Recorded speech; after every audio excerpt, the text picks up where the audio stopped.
ओ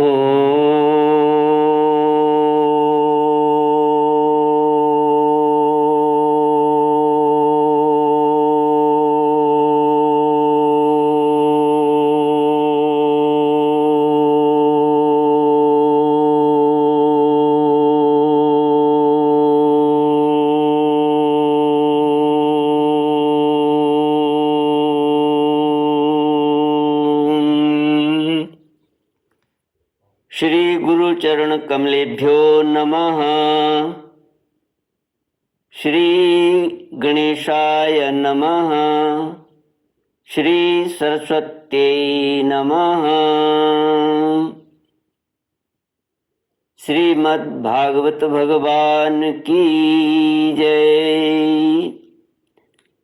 श्री कृष्ण गोविंद हरे मुरारे, हे नाथ नारायण वासुदेव।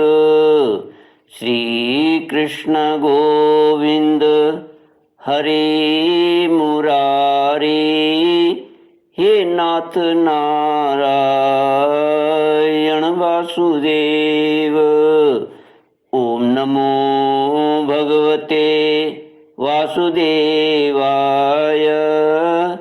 ओम नमो भगवते वासुदेवाय।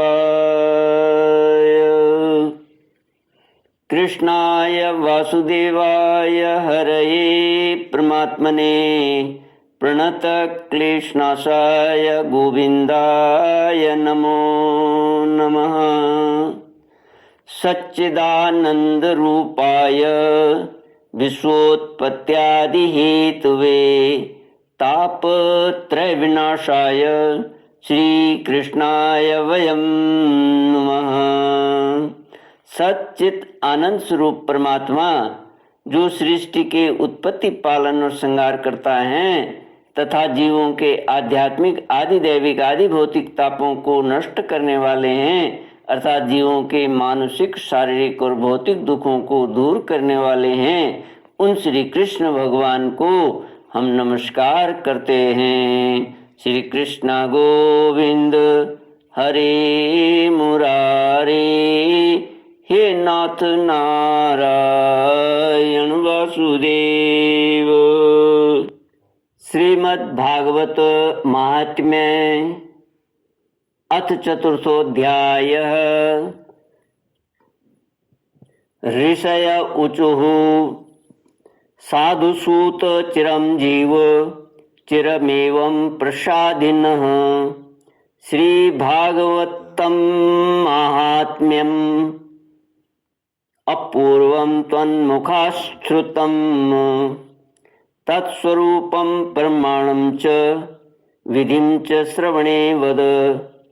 तद्वक्तुर्लक्षणं सूत श्रोतुश्चापि वदाधुना। श्री कृष्ण गोविंद हरे मुरारे, हे नाथ नारायण वासुदेव। श्रीमद्भागवत महात्म्य चौथा अध्याय। श्रीमद्भागवत का स्वरूप, प्रमाण, श्रोता वक्ता के लक्षण। शौनक आदि ऋषियों ने कहा, सूत जी, आपने हम लोगों को बहुत अच्छी बात बताई।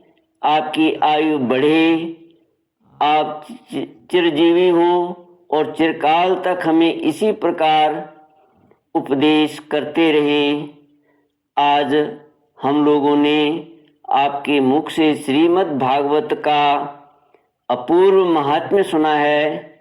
सूत जी, अब इस समय आप हमें यह बतलाइए कि श्रीमद् भागवत का स्वरूप क्या है, उसका प्रमाण, उसकी श्लोक संख्या कितनी है, किस विधि से उसका श्रवण करना चाहिए तथा श्रीमद् भागवत के वक्ता और श्रोता के क्या लक्षण हैं। अभिप्रायः यह कि उसके वक्ता और श्रोता कैसे होने चाहिए। सूत जी कहते हैं, ऋषिगण, श्रीमद् भागवत और श्री भगवान का स्वरूप सदा एक ही है और वह है सच्चिदानंदमय।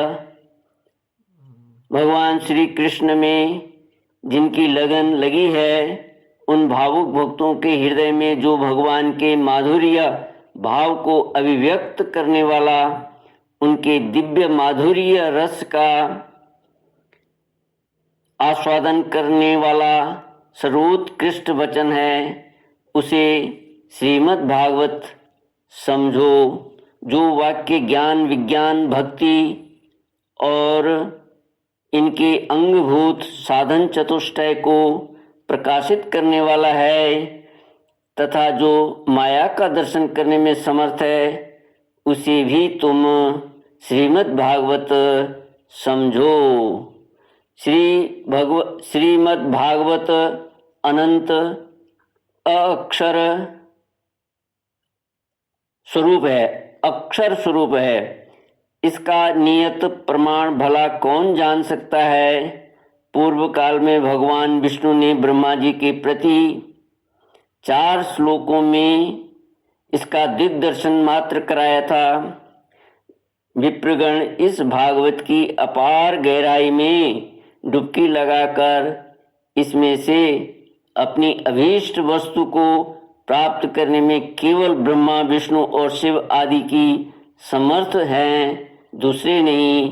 परंतु जिनकी बुद्धि आदि वृत्तियां परिमित हैं, ऐसे मनुष्यों का हित साधन करने के लिए श्री व्यास जी ने परीक्षित और सुखदेव जी के संवाद के रूप में जिसका गान किया है, उसी का नाम श्रीमद् भागवत है। उस ग्रंथ की श्लोक संख्या 18,000 है। इस भवसागर में जो प्राणी कलि रूपी ग्रह से ग्रस्त हो रहे हैं, उनके लिए वह श्रीमद् भागवत ही सर्वोत्तम सहारा है। अब भगवान श्री कृष्ण की कथा का आश्रय लेने वाले श्रोताओं का वर्णन करते हैं। श्रोता 2 प्रकार के माने गए हैं, प्रवर मतलब उत्तम तथा अवर मने निम्न अधम। प्रवर श्रोताओं के चातक, हंस, शुक और मीन आदि कई भेद हैं। अवर के भी वृक, भुरुंड, वृष और उष्ट्र आदि अनेकों भेद बतलाए गए हैं। चातक कहते हैं पपीहा को। वह जैसे बादल से बरसते हुए जल में ही स्पृहा रखता है, दूसरे जल को छूता ही नहीं। उसी प्रकार जो श्रोतागण सब कुछ छोड़कर केवल श्री कृष्ण संबंधी शास्त्रों के श्रवण का व्रत ले लेता है, वह चातक कहा जाता है। वह चातक कहा गया है। जैसे हंस दूध के साथ मिलकर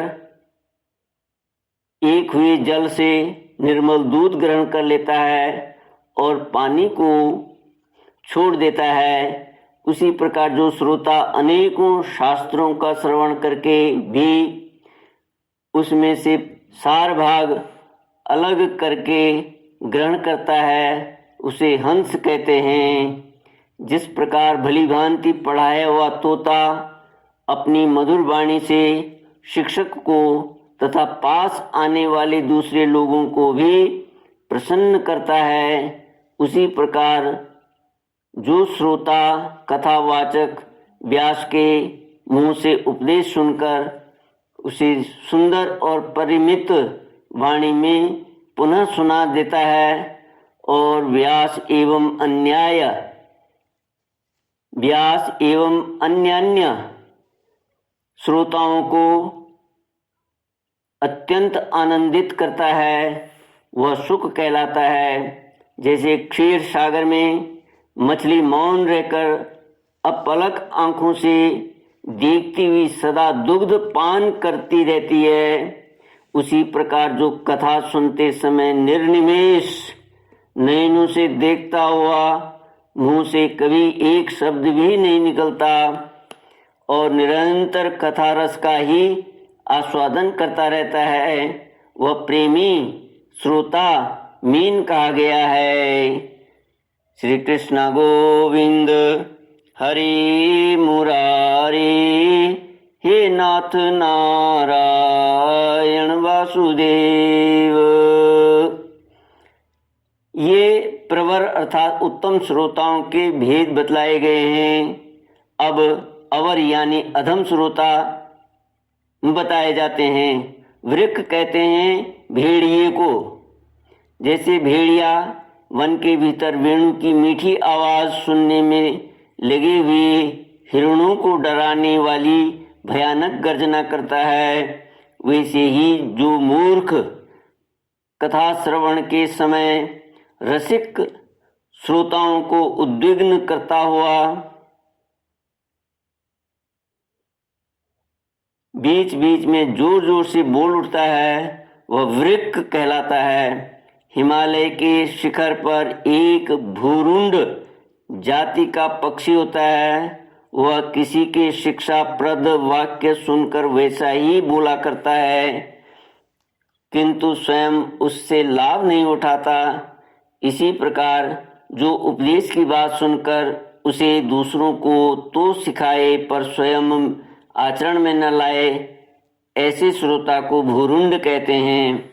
वृष कहते हैं बैल को। उसके सामने मीठे मीठे अंगूर हों या कड़वी खली, दोनों को वह एक सा ही मानकर खाता है। उसी प्रकार जो सुनी हुई सभी बातें ग्रहण करता है पर सार और असार वस्तु का विचार करने में उसकी बुद्धि अंधी असमर्थ होती है, ऐसा श्रोता वृष कहलाता है।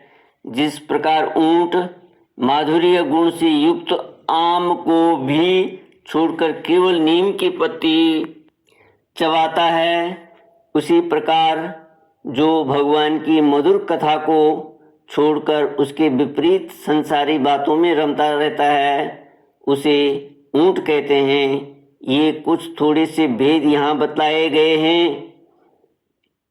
इनके अतिरिक्त भी प्रवर अवर दोनों प्रकार के श्रोताओं के भ्रमर और गदहा आदि बहुत से भेद हैं।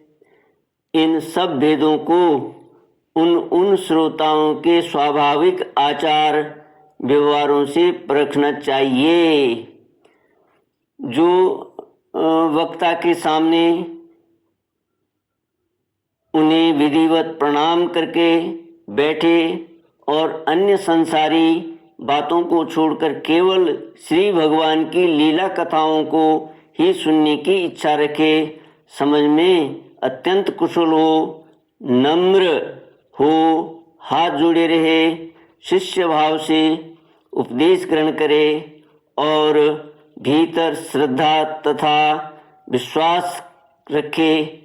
इसके सिवा जो कुछ सुने उसका बराबर चिंतन करता रहे, जो बात समझ में ना आवे पूछे और पवित्र भाव से रहे तथा श्री कृष्ण के भक्तों पर सदा ही प्रेम रखता हो, ऐसे ही श्रोता को वक्ता लोग उत्तम श्रोता कहते हैं।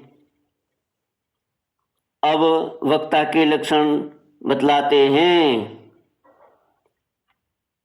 जिसका मन सदा भगवान में लगा रहे, जिसे किसी भी वस्तु की अपेक्षा न हो, जो सब कुछ सुहृद और दीनों पर दया करने वाला हो तथा अनेकों युक्तियों से तत्व का बोध करा देने में चतुर हो, उसी वक्ता का मुनि लोग भी सम्मान करते हैं।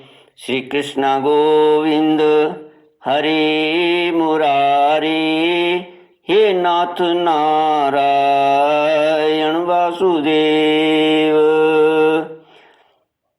ओम पूर्णमद पूर्णमिदं पूर्णात् पूर्णमुदच्यते पूर्णस्य पूर्णमादाय पूर्णमेवावशिष्यते।